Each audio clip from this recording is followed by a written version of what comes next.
Welcome back to the Detroit is Different podcast studios. And in studio, I have someone that is immensely connected to a lot of the culture through Detroit.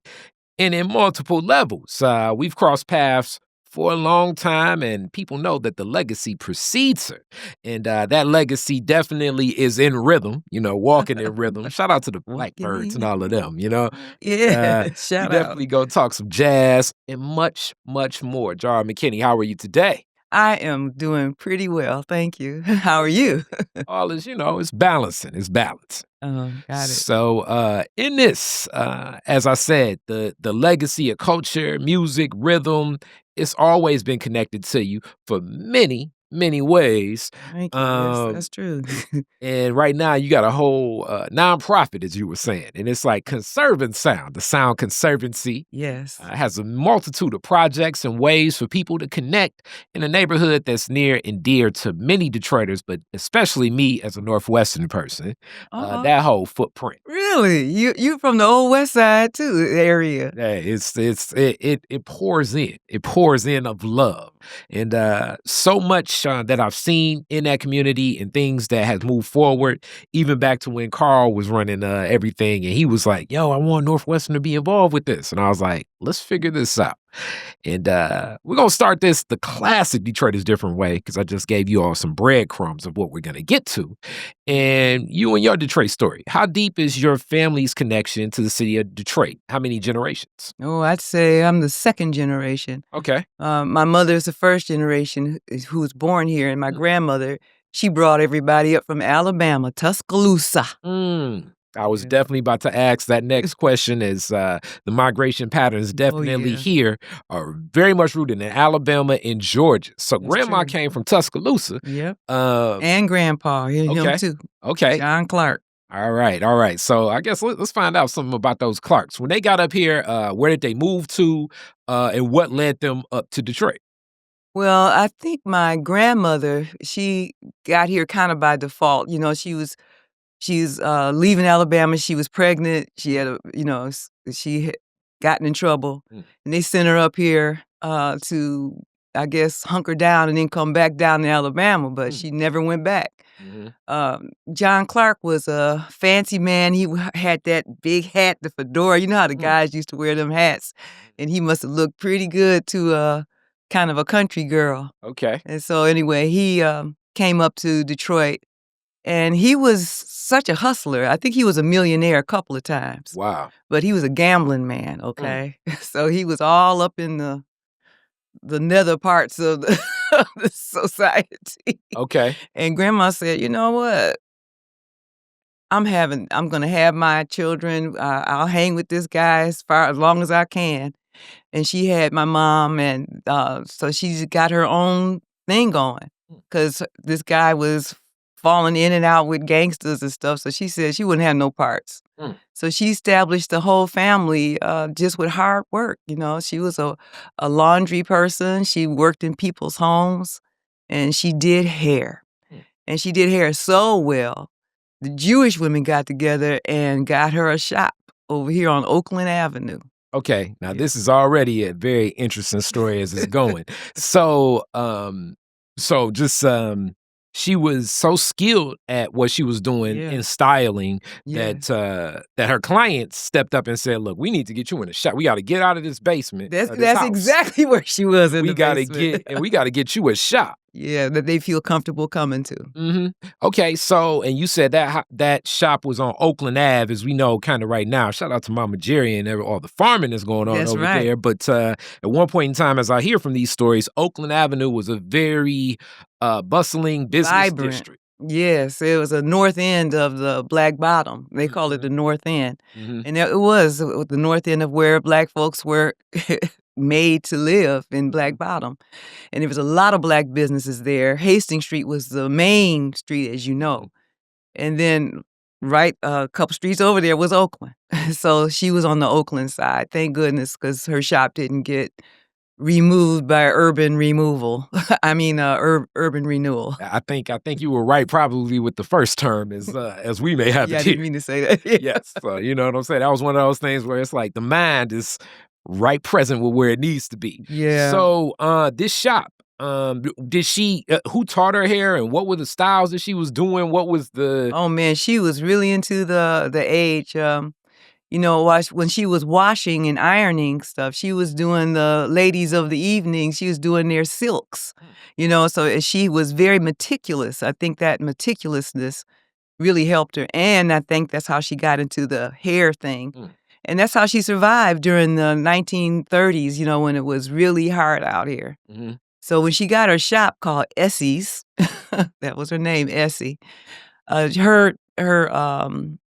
uh, studying, she went to school. She actually went to, I'm trying to remember the name of the beauty school that would admit blacks, and it began with a P. I think it was Porvo or some, that was the name of it, Porvo, Purva. But it was a school that let blacks in, and they specialized in black hair, so she got a cosmetology degree. So she went to school, studied her own skill, and got to be the top notch, you know, of her class. So I think, she was always, doing men and women because there are a lot of men who are losing their hair, say.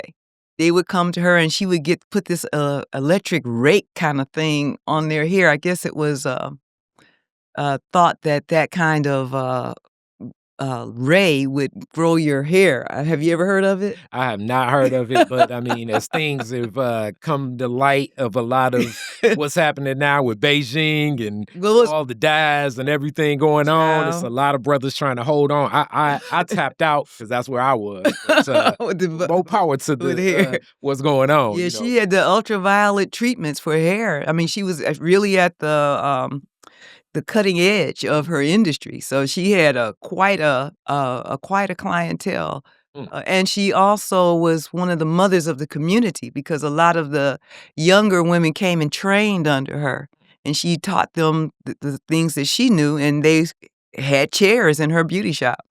mm. So she was quite helping the industry and helping sisters, you know, have a living, make a living. Okay, all right. I was definitely gonna ask, like, did she have other chairs in the shop? And you Oh, just right yes. led into that. She sure did.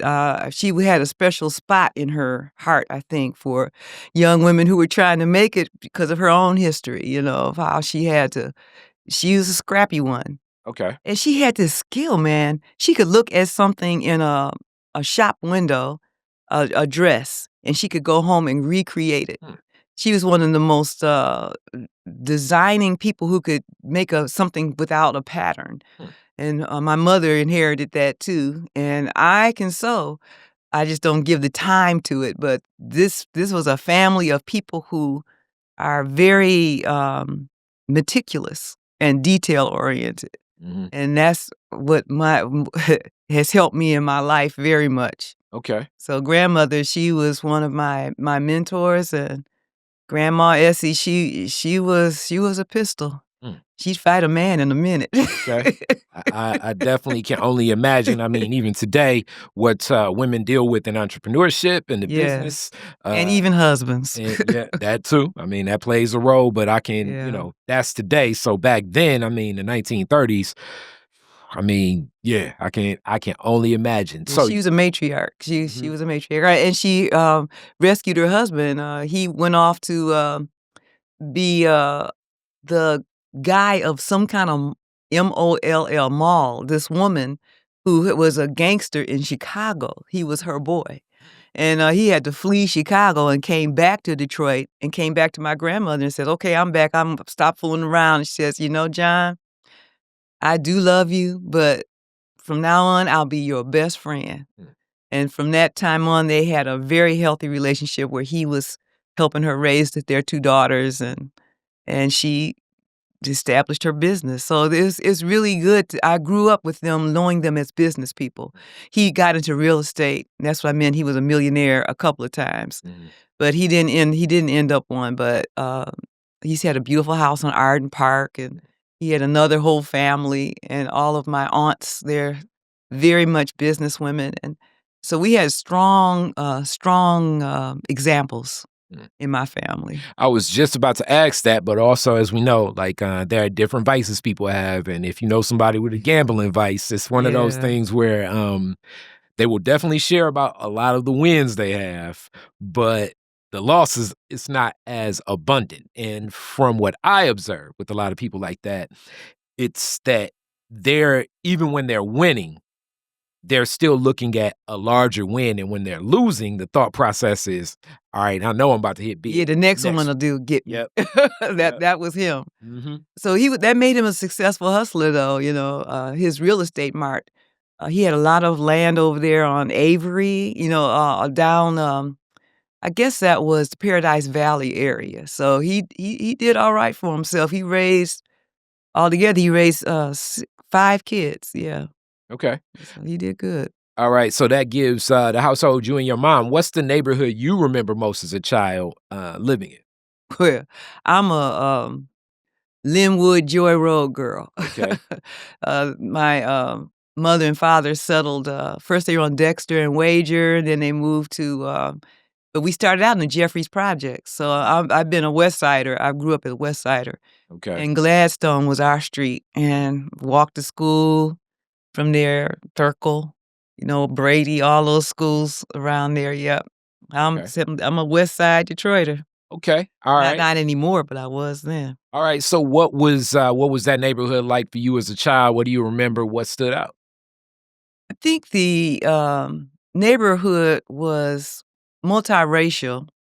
It's a lot of Polish people, some German people, uh, as well as, the people who had migrated up from Alabama, Mhm, and it was, I remember walking to the, corner store and this Polish Jewish lady running out with cookies, you know?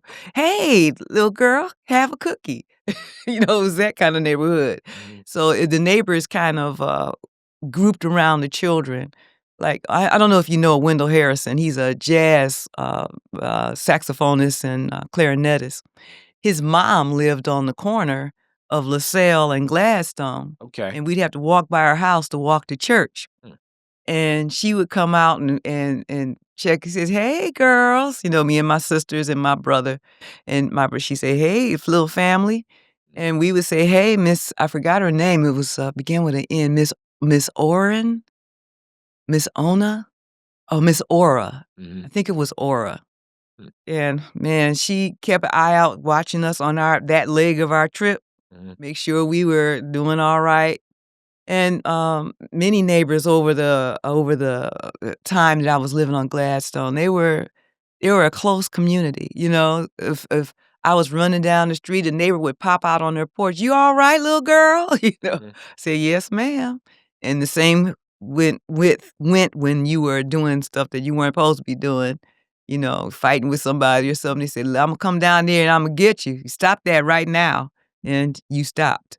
Okay, so these pockets of neighborhoods, definitely kind of in that footprint from here to Northwestern when we talk about Gladstone, but similar to this neighborhood, but especially over there, it's a lot of like two family and even four family flats. Yes, And we were in a two-family flat, sure uh-huh. enough. My folks had bought that flat, Mm, and we rented the upstairs to other families, yeah. mhm. Okay, so that's just like so it was. You remember this always just a lot of people and always being occupied for you as a child. It was a, populous neighborhood, all the fellas. My dad put up a a basketball hoop in our backyard, Mm, so it was like a yeah. boy magnet, Okay. so I learned how to play basketball with the boys, Okay. and, it was so funny. That was the end of the whole thing because I could outjump my brother. Wow. So my brother went and unscrewed the whole hoop. Oh man. Cause he was getting teased by the boys. Man. Yeah, "Dang, Oh man. Wally, your sister, she can outjump you, man." Oh Oh, he man. couldn't take it. Man, oh man. Yes. So it was a fun neighborhood to grow up in, Okay. climbing trees. I was such a tomboy, but Mm, I tell you, a lot of the store owners lived in that neighborhood, like Mr. Rankin, he owned the corner store down the street. There was Meatland down the street on Linwood. mhm, I mean, we were a community. The judges lived there, the teachers lived there, the store owners lived there, the entrepreneurs. I mean, it was the Black neighborhood was really, a complete community. And so, mhm. the only problem was when the uprising happened in '67. Mhm. Oh, man, so many buildings were burnt, and things happening that everybody fled. I mean, it decimated the neighborhood, and heroin came in, and there were no boys to go out with. They were either addicted, or they were in prison, or they had joined the army, or I mean, it was no guys to have dates with. Ain't that something? Yeah, I missed the male presence. The target was on their back. Okay, and you highlight. I wanna touch on a couple different things that you kind of went right into, but we're gonna start with something you mentioned. So, because I'm always seeing the West Side from this side, I see Joy Road more as Claremont. Yeah, it was And Claremont. We call it Joy Road and Claremont, yeah. it becomes Joy like afterwards, and I After look further. Linwood. Yeah, I look further west, and it's like, okay, this is. But it was Claremont for us, seriously. Okay. So that's one thing I want to uplift. So a lot of times when people say like, "What about Joy Road?" It's definitely, and I got shout out to KDZ. I mean, in my hood now, like that's where it's like the anthem of Joy Road, and it's like, yeah and no. I mean, in those pockets of what's happening in the West Side, but also the stories we hear about the business district down Dexter and things like that. Yes. But you're speaking to as I've heard, even like a little bit before the uprising, things were already beginning to transition. But you're saying like right then afterwards, it really did. It affected the whole community, man. Mhm. And I was so sorry for it because, and then my parents divorced. So I was taken out of that community right at the time when I was thinking about going out, and I'm missing my friends. And I hung out more with the boys than the girls. So, my guys, they were missing in action. Wow. My mother moved us way out to 8 Mile and Lasser Road. Man, that's like a whole nother universe. Oh my God. Uh-huh. That was terrible. Okay. I really did not have a good time because I never had that same sense of community that I had on Gladstone and Linwood. Okay. Never did. In school, do you end up going to school out that way too? Like, do you go to Henry Ford and schools out that way? All my sisters and my brother went to Northwestern, but my sisters went to the Henry Ford. Me, myself, and I was a straight A student. So my mother, she decided that I needed to go to a technical school. Like she had gone to a technical school. So she said, "You're going to go to Cass Tech." And up to that point, I had been going to Catholic schools. So she couldn't afford it no more after the divorce. She just said, "Well, y'all, you're going to public school." Yeah. And that was such a change for me because I was not used to the teaching style of the teachers in the public school. It was completely different than the nuns. Them nuns would get with you. And these teachers, they seem to be more overwhelmed by the kids in the public school. And because I'm dark complected, there was a lot of color consciousness going on in those schools, even Cass Tech. So like I wanted to try out for the cheer team. I walked to the door. They said, Wow. Step back. You can't. Because I was pretty athletic. And I said, okay, well, that's that. Okay. So I went into the performing arts and the music curriculums, and was in the little band. I knew so many of the now jazz singers. Shahida Nurullah, I went to school with her. She was there at Cass. Jerry Allen was at the school. I knew her from Cass Tech. I don't know, and Gia Kai, she was in the performing arts, a kids show, and she was mean to me. She was mean.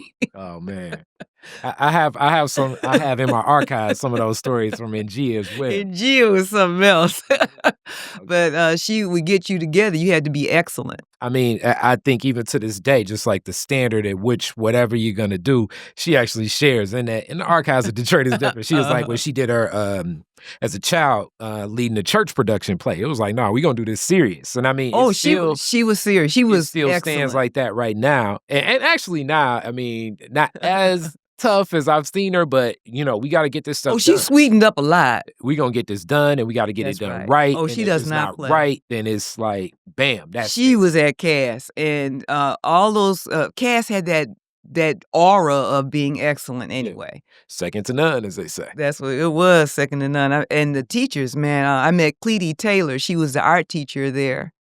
And let me tell you, that was a lifelong mentorship for me. She became my mentor after I left school. After I graduated, I went into the music as a percussionist, and I would make these instruments called shaker rays. Mhm. And she says, "You're good at that." And I was trying to put art on them, you know. So she was kind of helping me with creating a business.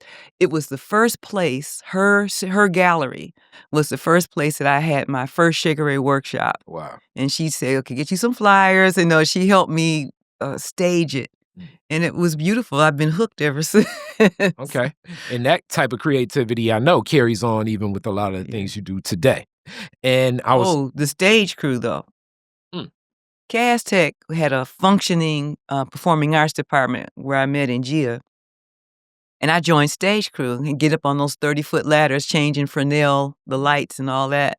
But that's where I met my husband in real time when I was 15, and he was doing a jazz workshop there. His name was Harold McKinney, and he come flying through the door with this gray fedora on, his gray coat, what they call a reefer coat, one of those military coats. And he would come in there. I'd take his coat. I help him bring in his Fender Rhodes piano, heavy thing.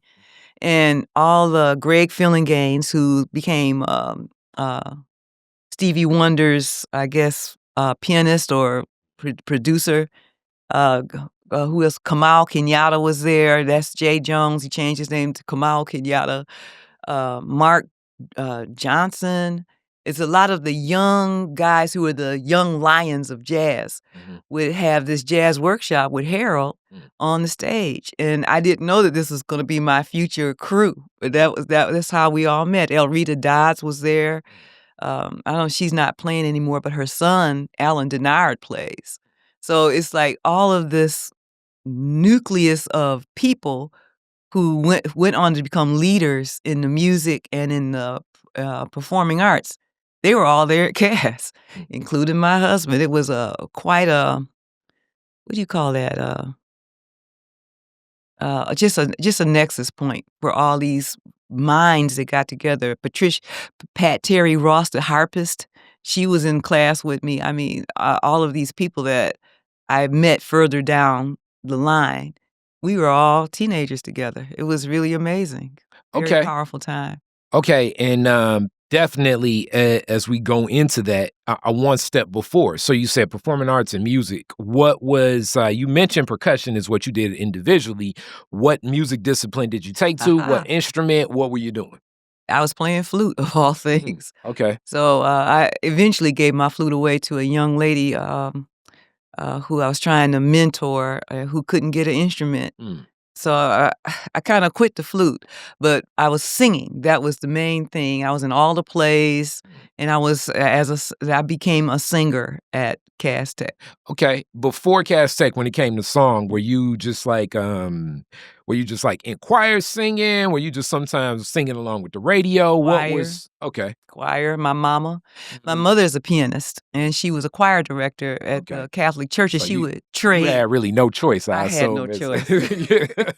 Plus, my dad, at one time, I think he auditioned for the Four Tops. He had a beautiful, deep bass voice. Women would kind of almost swoon just to hear him talk. And my mother, they would on Sundays they would play, for us, for themselves, and we would be the beneficiaries. Okay. But she also kept the choirs up at the churches she played for. And so I was singing for a long time, and it was natural to join the choir at Cass. And I did not go. They stopped me from doing the music after a while. They said, "You're gonna have to focus, pick one." So I picked performing arts. Yeah, so I became a storyteller. Okay. All right. So in this path, and you're seeing some of, you're meeting definitely some legends Mhm. in the field as a lot of their careers begin to take off. Yeah, we were all studying together. Mhm. So what were you thinking after cast? Where was your mindset at? I know you have like some of the Mhm. creative workshops. What were you looking to do? You know, I was homeless for a little while. There Mm, was things going on at home. I couldn't go back home. My mother had 5 kids, and she had the 4. I was the first one to mm, hit the door, yeah. and I was, because I was, at Wayne State, but, Wayne State was really seminal for me at that time. I ended up dropping out after my first year, but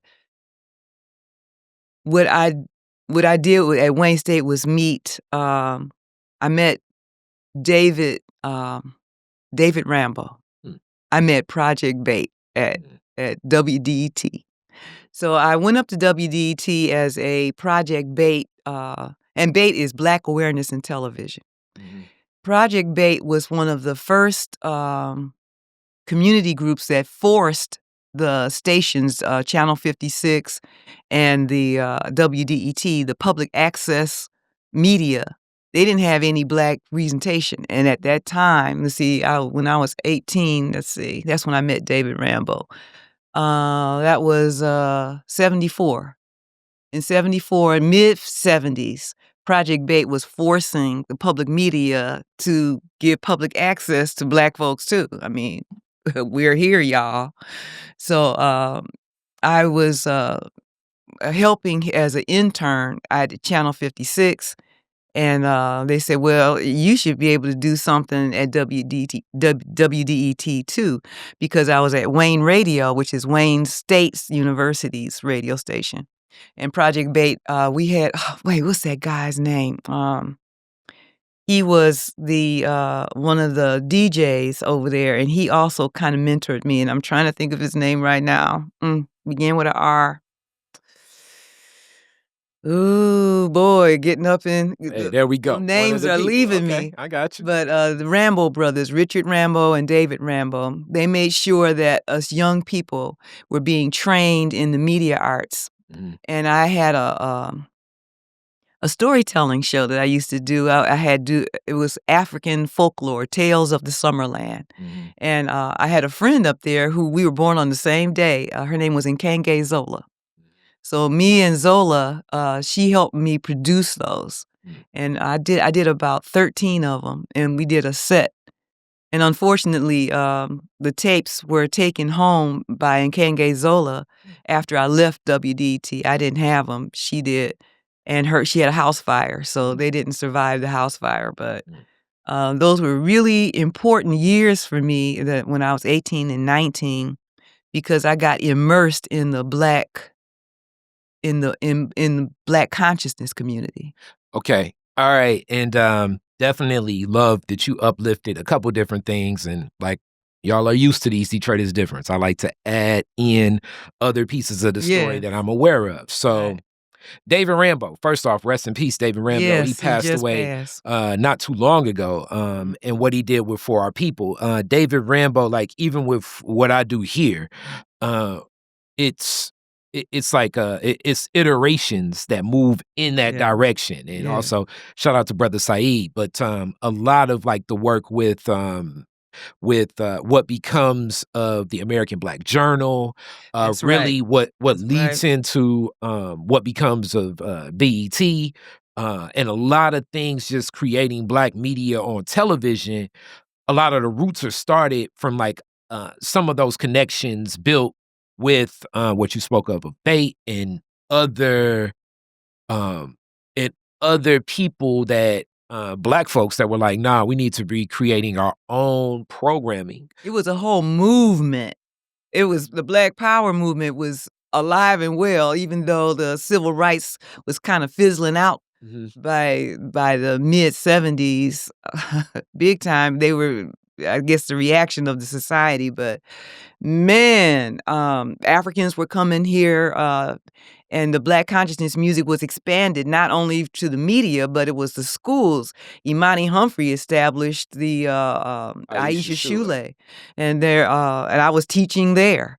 And so it was like the churches, Alexander Crummell Center. That was a non-denominational church, and then there was or Episcopalian, it was Episcopalian, but I think it went to non-denominational after a while. And there was a Shrine of the Black Madonna, with all of that crew over there. I mean, all of these people, it was the church, school, media, the culture, with the Africans coming teaching African dance and the singing, the dancing, the Studio of African Dance. I joined that and raised my kids up in it. And then the Ngoma Za Amin Ra, the family of African dancers. I mean, we created a whole community that was based completely in the African desire for the African mindset. Very, very much so. And in the dynamic of media that you're speaking into, Detroit even in the waves, what even leads to like a lot of like what happens with Coleman Young's election. That's right. He was in that time Don too. Barton being the person with the cable company here. Black Power. Yes. And a part of that becomes like, all right, well, we're going to need this much specifically for Black community programming. Like there are waves of different levels of consciousness that definitely are crystallized throughout the 70s, but many seeds are even being planted. I would say like in the 50s from a lot of the stories, hence the root and the start of the Nation of Islam being my father is in Detroit and through Black Bottom. So like these, the foundation, and even what leads Pastor Jaramogi to move into the African-centered consciousness of what Black Christianity is. As I say, if anybody goes on the Smithsonian Museum in DC, a lot of that last floor, when you arrive and it kind of closes with the Barack Obama exhibit, but like when you get into a lot of the things connected in media, a lot of Black Detroit is standing right there throughout that museum. I've never been able to visit. And in the relationships of even and this was uplifted not too long ago with Marsha Music's interview, but even the foundation of what Reverend C.L. Franklin was doing as like an evangelist and creating these records and it proliferating, like kind of his relationship with Milton Henry is why we have not just the I Have a Dream speech that you hear. That was what was recorded here at Ford Field by Milton Henry, you know what I'm saying? And he also is later on, like the next year, recording Message to the Grassroots for Malcolm X. So like this level of understanding needing Black media and its role it plays in our society, it's coming to life, connecting then.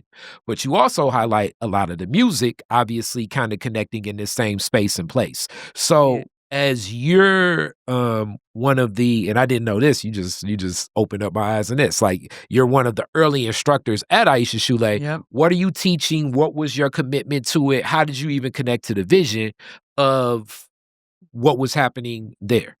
Well, I had married Harold McKinney when I was 20. Well, we were staying together when I was 20. I married him when I was 21. Then we had the baby at 22. So Harold was friends with Imani Humphreys, right? They had grown up together. I was probably on the west side, because he's right over there in that Tireman, Bluebird Inn, Beechwood. Northwest. Yes. And his family home was on 23rd Street. And she was one of the girls in the neighborhood, So it was after I had my children and Harold was playing at the Alexander Crummell Center, a pianist, on the Sunday services. I met Imani and she was talking about this school she was building. So I kind of, because of my husband, was introduced to Imani and and what he was doing, playing for the Revolutionary Church. Man,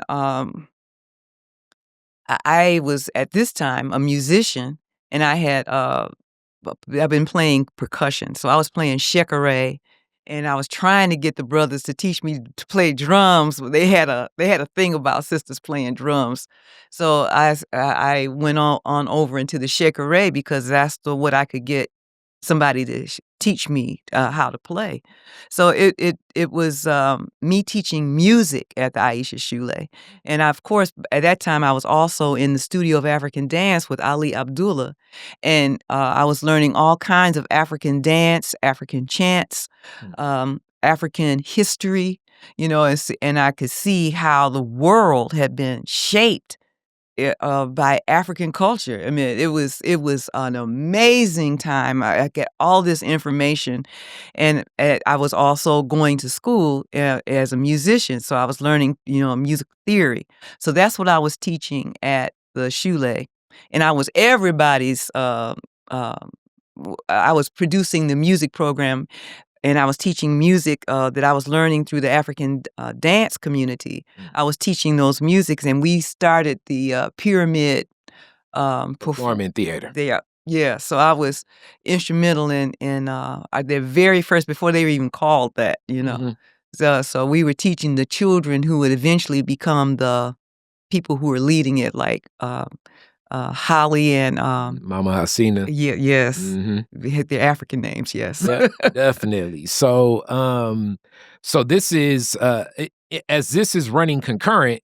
Also, what's happening is, I mean, clearly people, the world's impacted by what's happening in Motown, but the waves of what starts coming to life of a lot of these Detroit jazz players, like late 70s, 80s, are becoming legends in their own right internationally, sometimes with more international love than love here That's in the right. States. And even in Detroit, all the musicians were kind of leaving Detroit in around the 80s. Mhm. They couldn't find consistent work. A lot of the clubs had closed, Phelps Lounge and some of those places on Oakland Avenue, Apex Bar. I mean, they were still um, matriculating, but it was or percolating, I should say.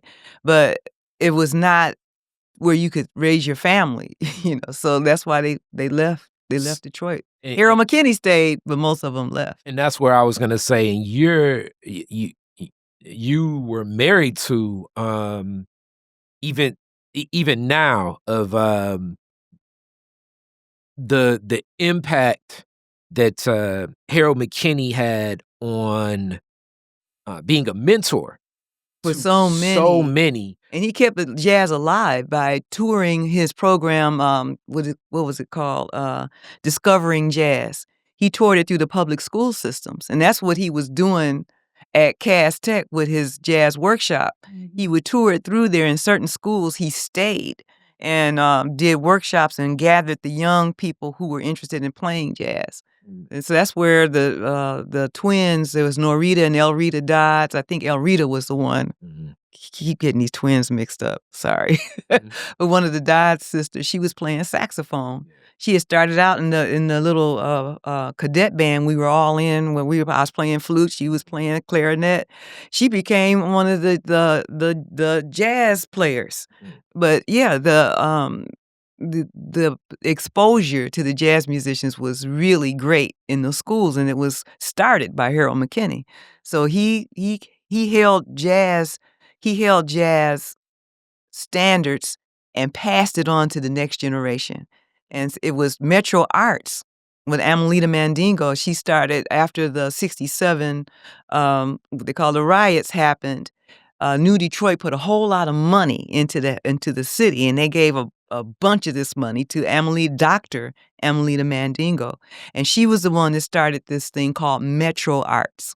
And Metro Arts had dance, it had theater, it had music, it had vocals, it had all the different cultural arts, and they had the masters of those things teaching this whole group of young people. And that was a revolutionary event that happened in Detroit.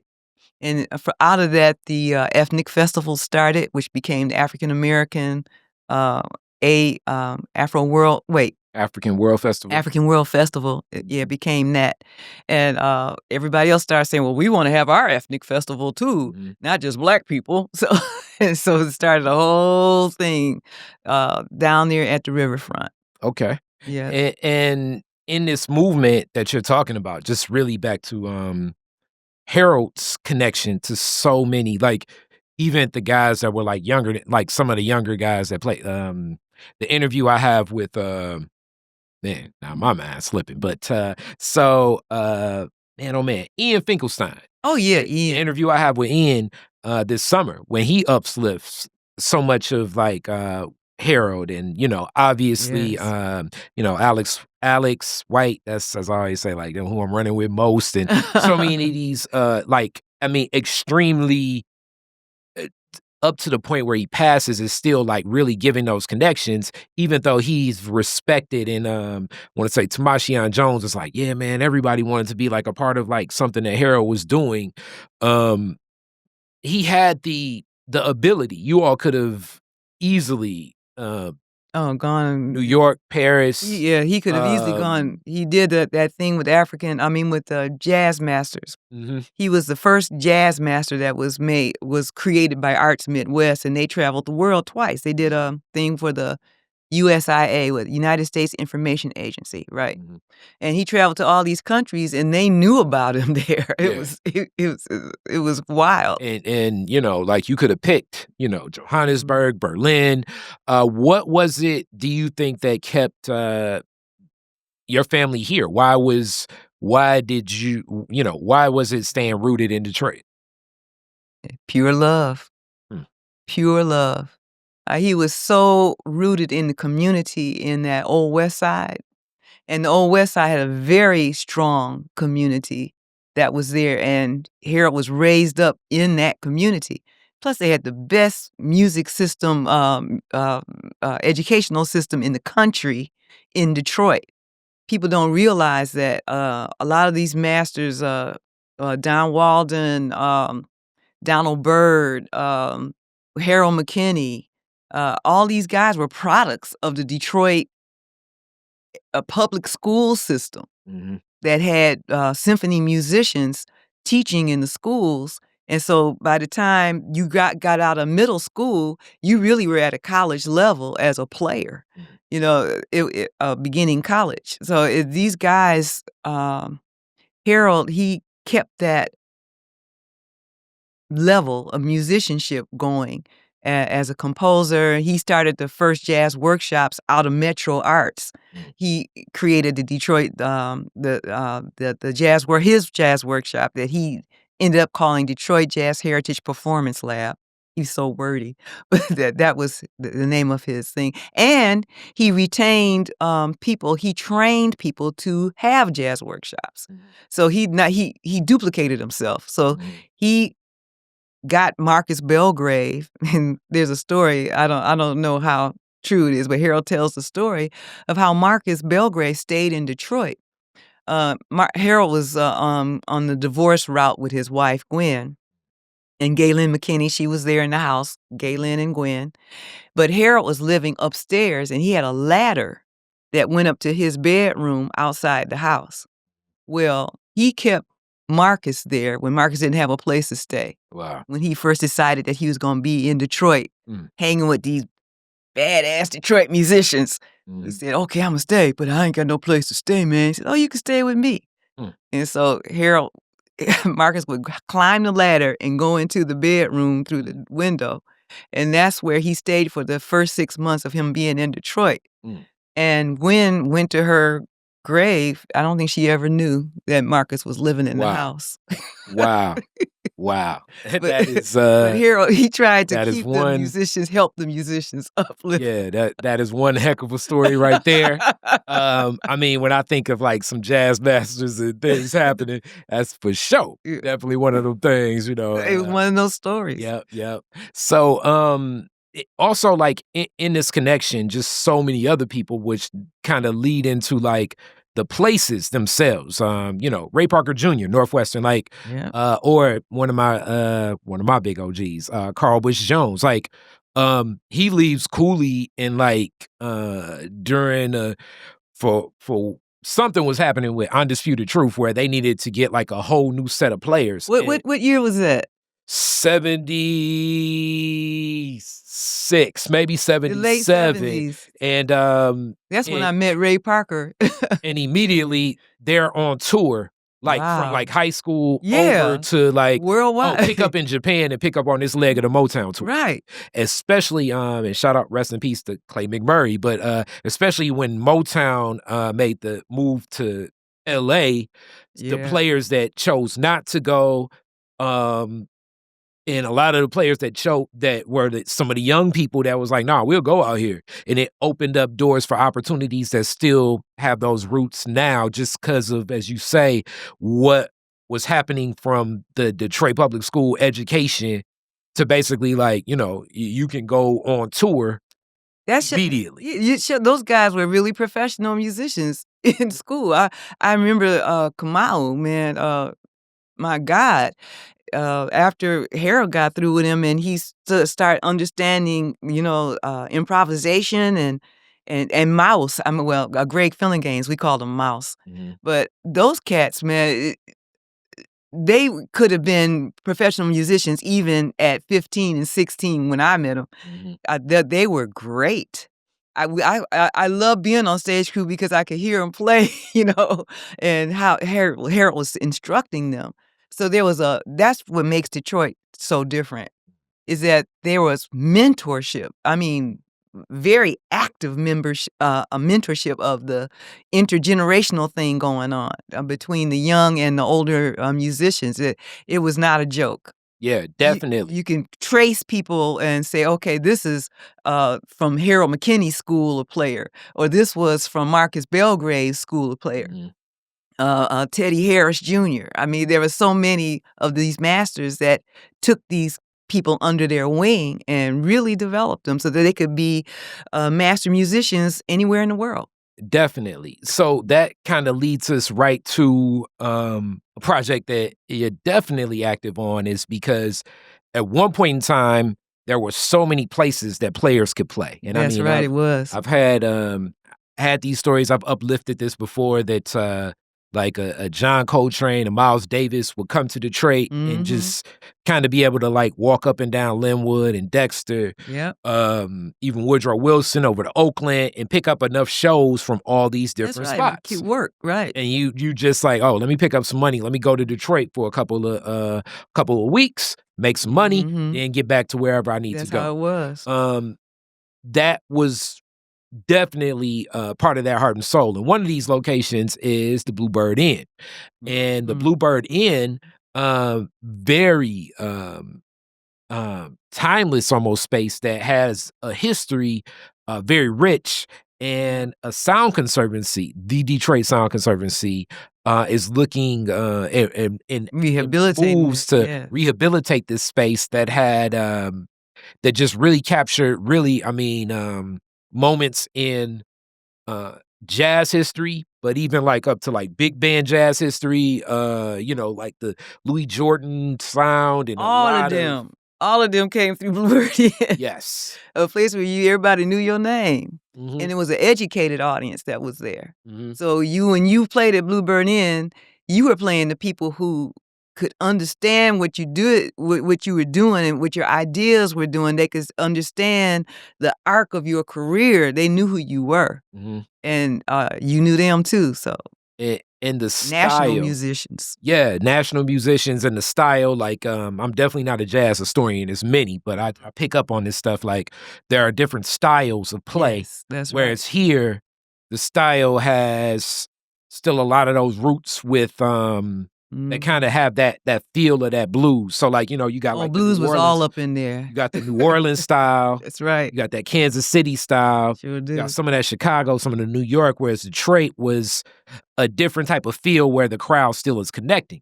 So this Bluebird Inn, that is one of those places. What did Harold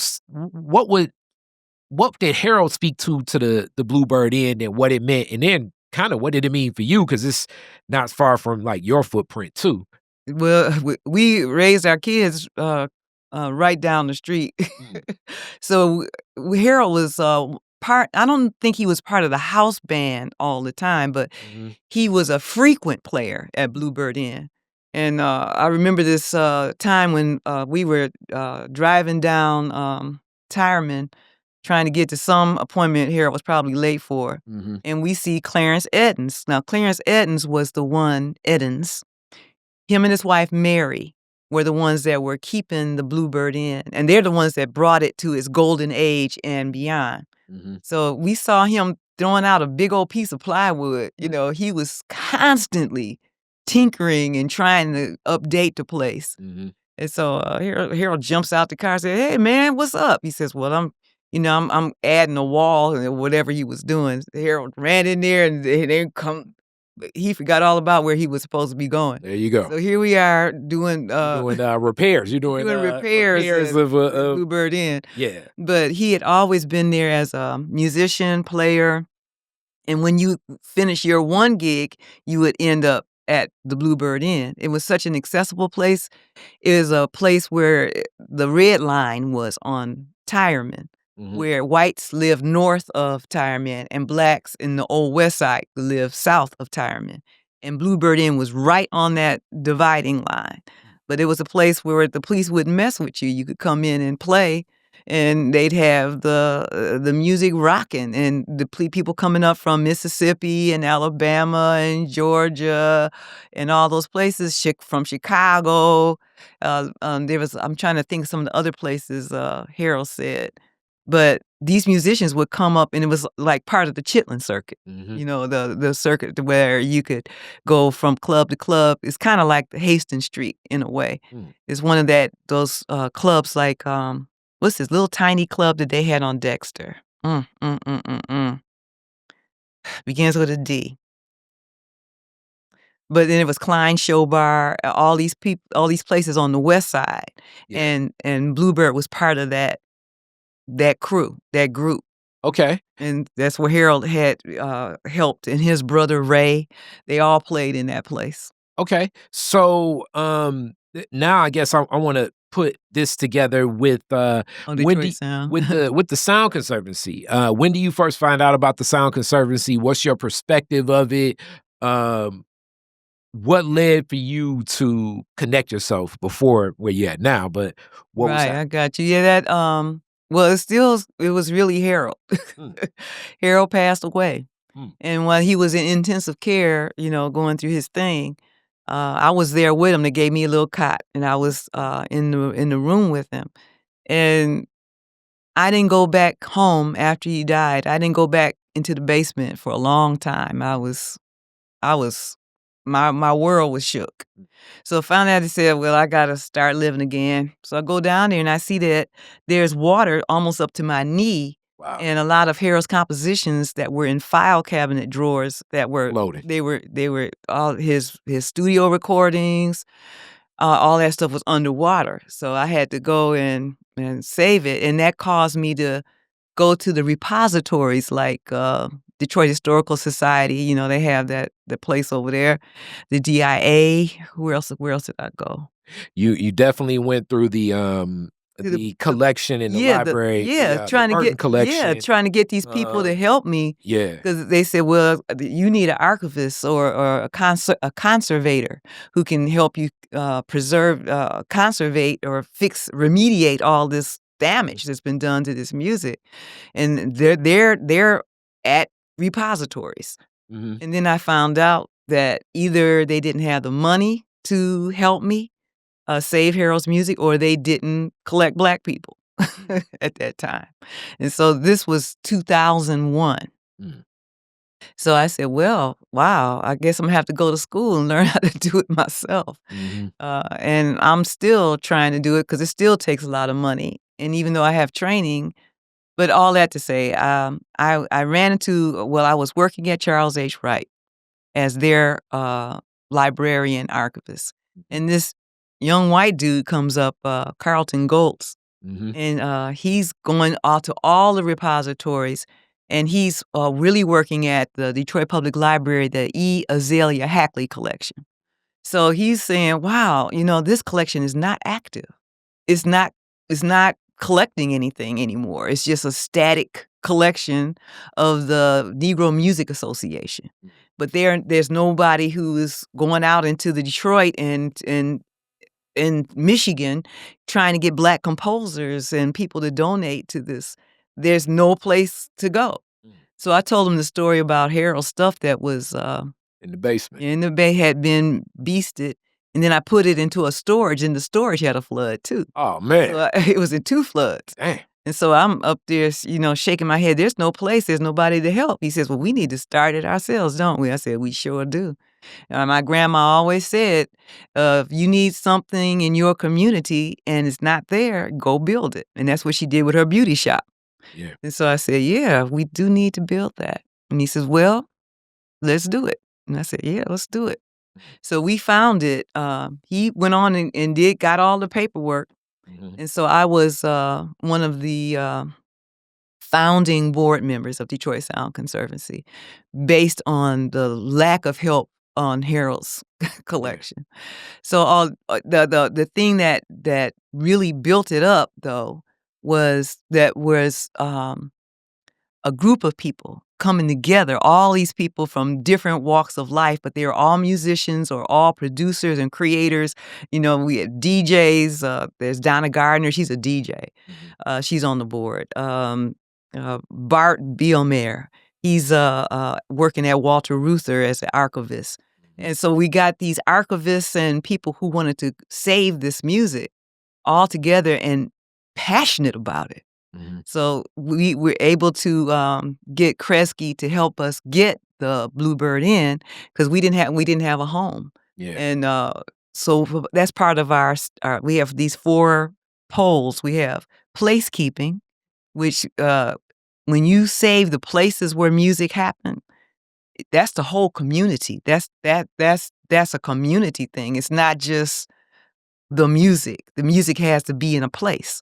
Mm-hmm. So the placekeeping, we have education with that mentorship thing, trying to keep that intergenerational dialogue going. We have the performance celebrating the music. So we're trying to create more opportunities for these people like Ian Finkelstein, because we had him do a concert. And but the main thing was preserving the music. So I'm saving Harold's music, and we're creating access to it by having concerts. So that leads me right into this tribute concert that's going to happen at Wayne State University. Vincent Chandler, he has a tribute series that happens once a month at Wayne State University. And so Harold is a December tributee, I guess you could say. And the music is totally the stuff that I was able to save that's in archives. And we're presenting that music. So it's the Detroit Sound Conservancy has been working to get people to take the stuff out the doggone basement. Take the stuff out the basement, people.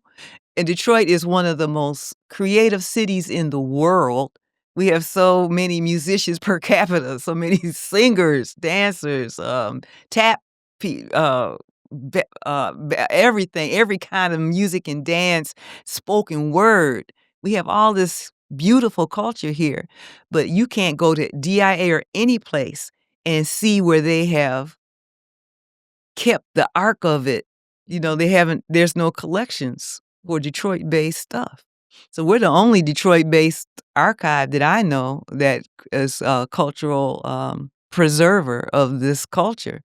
And we're going to make it accessible as soon as we get into our space at the Bluebird Inn and we open up the doors of the archives. We're getting our workflows and everything set now before we open up so that people's music can be preserved and celebrated. That's the Detroit Sound Conservancy came through that. Well, definitely appreciate you sharing that scope of the story. And back to like the bits and pieces of where I'm at, kind of connecting. As I was the president of Northwestern's alumni chapter, Carlton actually wrote a couple emails to me, and I was like, "Yeah, you can come to the one of our meetings and everything." And he Mhm. came to one of our meetings. So Northwestern, well, it's kind of like for the Bluebird Inn, Western or Northwestern, I think would be the high schools in that footprint. Yes. And with those high schools in the footprint, Northwestern has the alumni chapter. It's many, as many 60 graduates in there. You Oh, know what I'm that's saying? I'm And, so glad so they're from the hanging in 7, there yeah, like yeah, that. it's Wow. definitely more, and I'd say that group than a lot of, I'm 2001. It's like years ago. They in the mix, but they have those stories connecting to Bluebird and them speaking of it, and even them speaking to what the instructors, because a lot of the jazz players that continued on, it was still other players that were very talented, but they just didn't pursue music as the career that Sure, many yeah. others did. Their bread and butter, which is Yeah. hard to do in Detroit Oh, anyway. yeah. So Bluebird Inn stands as one of those spaces and places that's beloved to that school. I need to go talk to those guys and get some oral histories I about the will Bluebird Inn. Hey, I'll make Yeah, some hook connections us for you. up. I will make some connections for you. And along with that, in your journey, tracking it, I Mhm, remember this may have been, I know this is pre-pandemic. It may have been like 2015, maybe 16, but mhm. as I walk in, it is the first times I remember, like, making the connection, really meeting you. You were sitting with Baba Kinfense, and you were talking about the archives. It was in that downtown Meyer, like, cafe that they have, and you just uplift, "Okay, well, I'm going here, I'm going there, I'm gathering this, I'm gathering that." I was like, "Okay, this seems like it's gonna be a really special, piece that comes to life."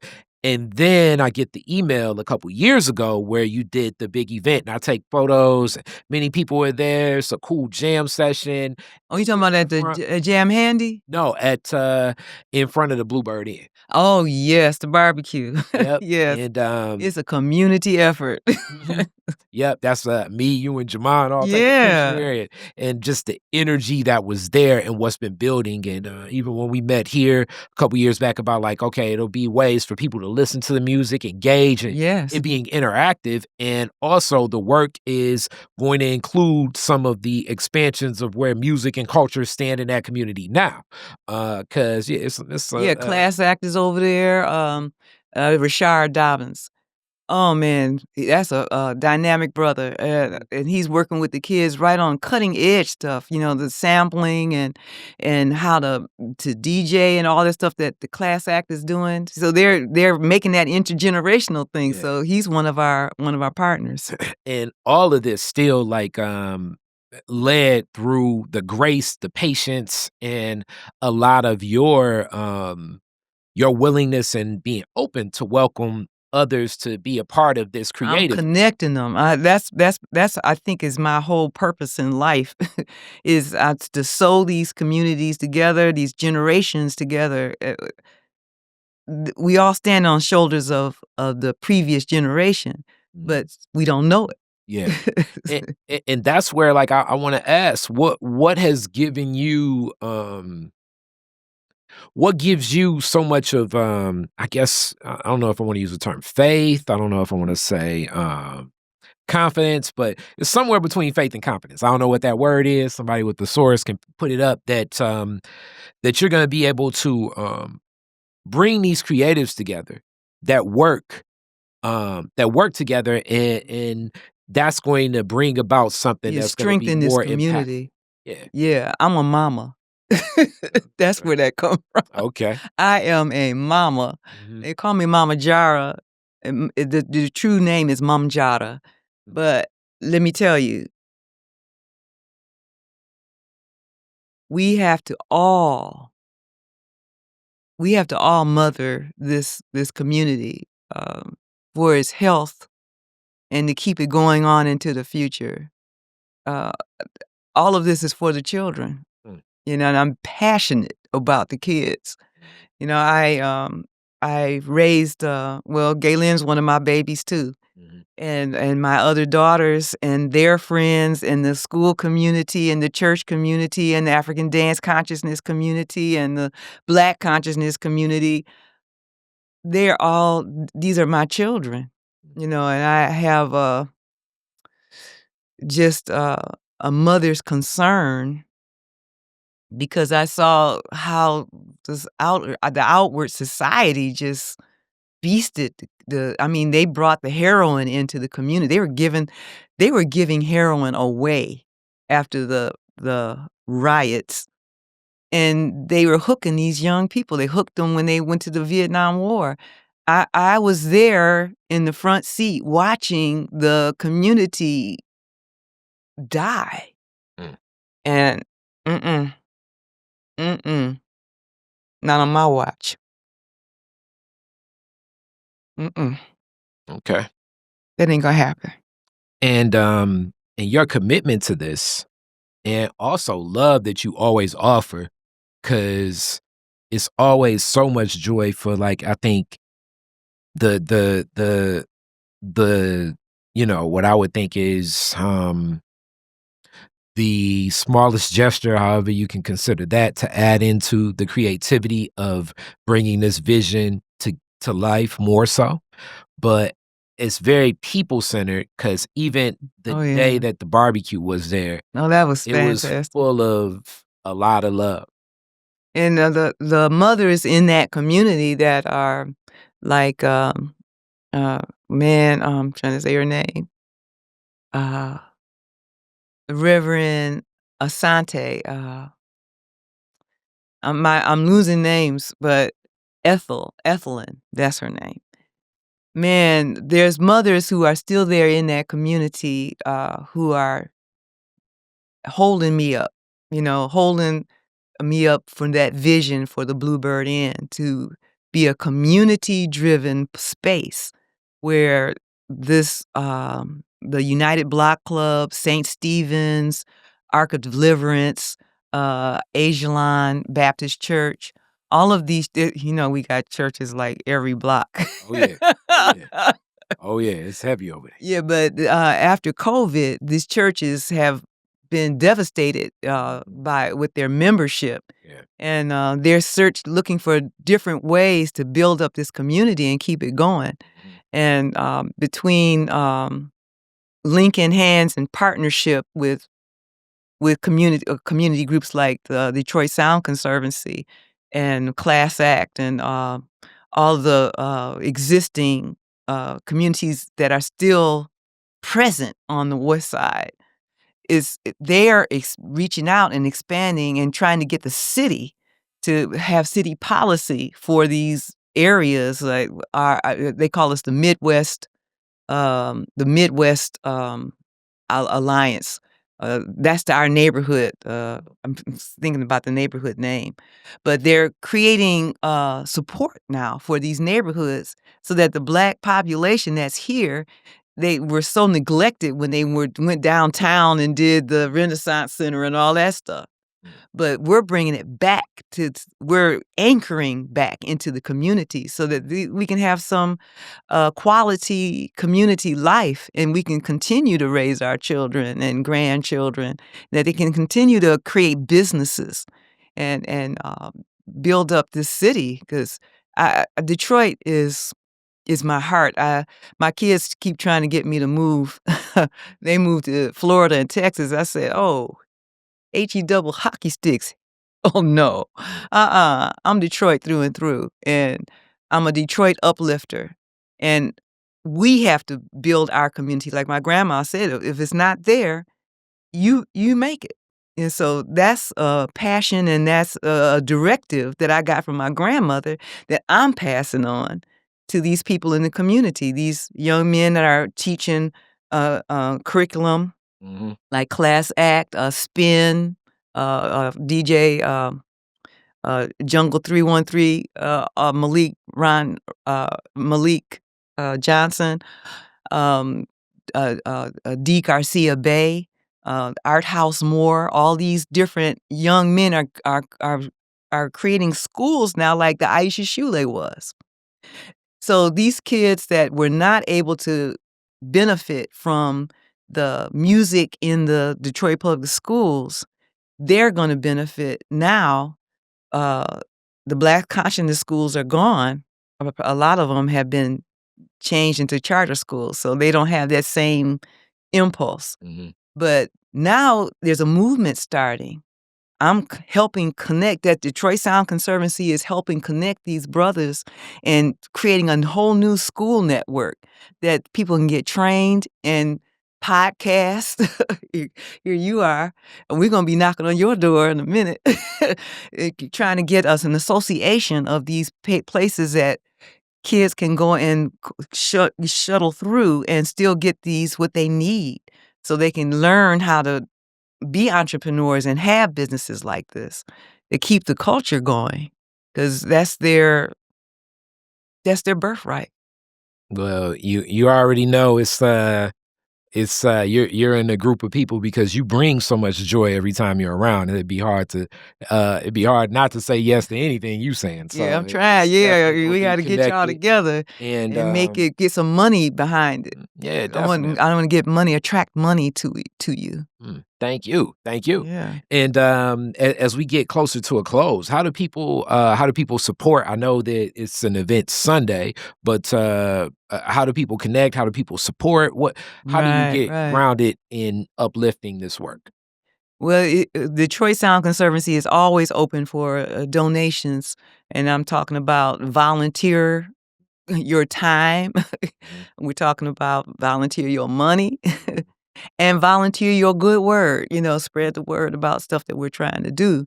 And so, like you said, we're having this event Sunday that's going to uplift music out of the archives of Harold McKinney. Mm. And thank you, Vincent Chandler. He's hosting it at the Wayne State University's Shaver Music Hall, a music recital hall, and that's gonna be Sunday at 5 o'clock. I'm going to 6:30. It's free event. Come down there. DSC is gonna be tabling down there, so we'll have information. You can join our newsletter that we put out.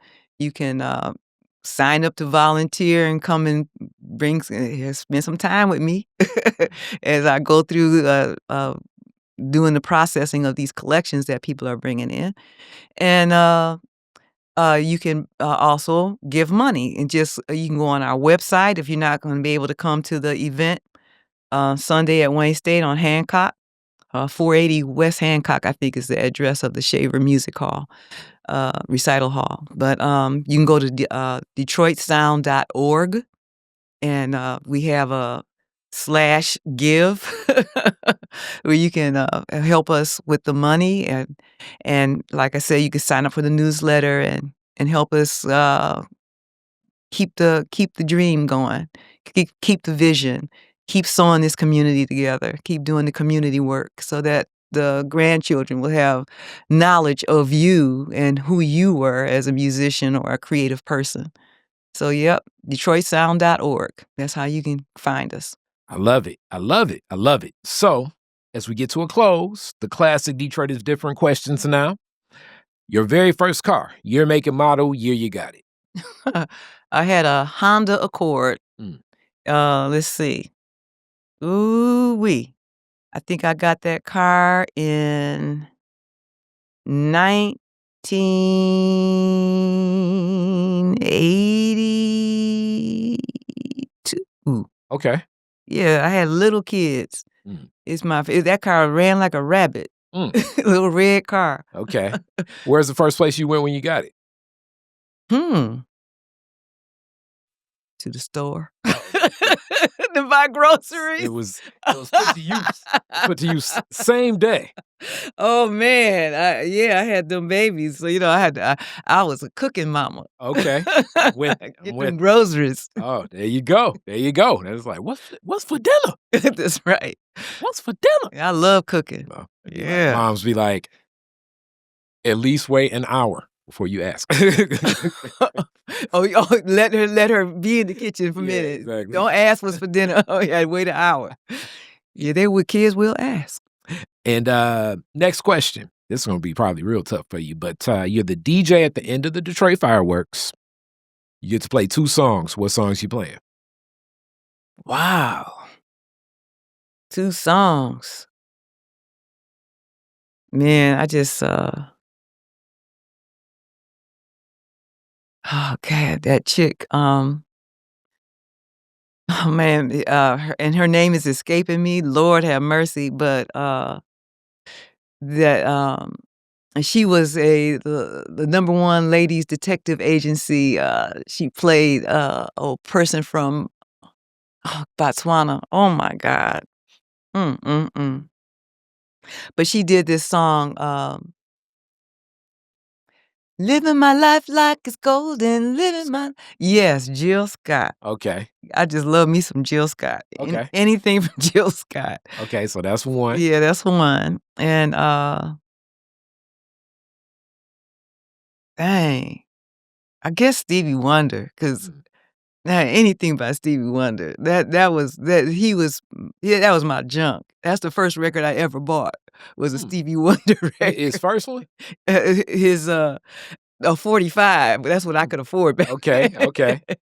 Yeah, Stevie Wonder, he had something by Stevie Wonder. That's interesting because, Maureen Taylor said, "Signed, sealed, delivered," but we gonna go, with actually what Angela said, "Love's in need of love today." That's what we say. That's it. And, last question, if you could rename Woodward after one Detroiter, who would it be and why? Hmm, wow.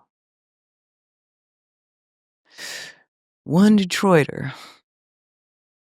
Hmm, man, I know so many great people. You know, there was a preacher man, actually, he married me and Harold, Mm. but he was wonderful. Frederick Sampson. Mm. Reverend Frederick, a lot of people don't know about him. He was a hidden jewel. He was the, minister over there at Tabernacle, Baptist Church, Mhm. and he he really married me and Harold, Mm. and just the conversations him and Harold would have, philosophical conversations. That man had a great mind, a great sense of community, and, that church, he built the church, it has been built up because of him. His daughter, Frida, I love Frida, but I said she had a doggone wonderful father. Mhm. He was a gift to Detroit, and people don't know about him like they should, but he was one of those community people that built Detroit as a community. Definitely, Frida is one of my, like, that is, like, auntie, Oh, you know mom. her? Oh, yeah, and Oh, Fred G, Frida, I thought I said something. yeah. Fred G. Sanford. Now, Oh, what? yeah, I would ooh, I love Samson. I was like, Reverend yeah, Sampson. Reverend Sampson was, I'm saying Sanford, but Reverend Sampson's, relationship to what he did with Tabernacle, in Detroit, was definitely built a, how I put this? Because like, it's like that footprint of, like, so much of, what's happened in Northwestern. churches, all the, it's like the Yeah. Shrine of Black Madonna, New Oh, I Bethel, mean, and oh, then, wow. what becomes, what comes to life of Tabernacle. It all definitely, like, right time for what was built in Tabernacle, with Yeah, the message. he was a community knitter together. Mhm. And he spoke to the other ministers too. I mean, Yep. so I loved him. He was a truly a great man. Definitely, definitely. Love that. Thank you so much. Thank you so much. Oh, thank you. Peace. Peace.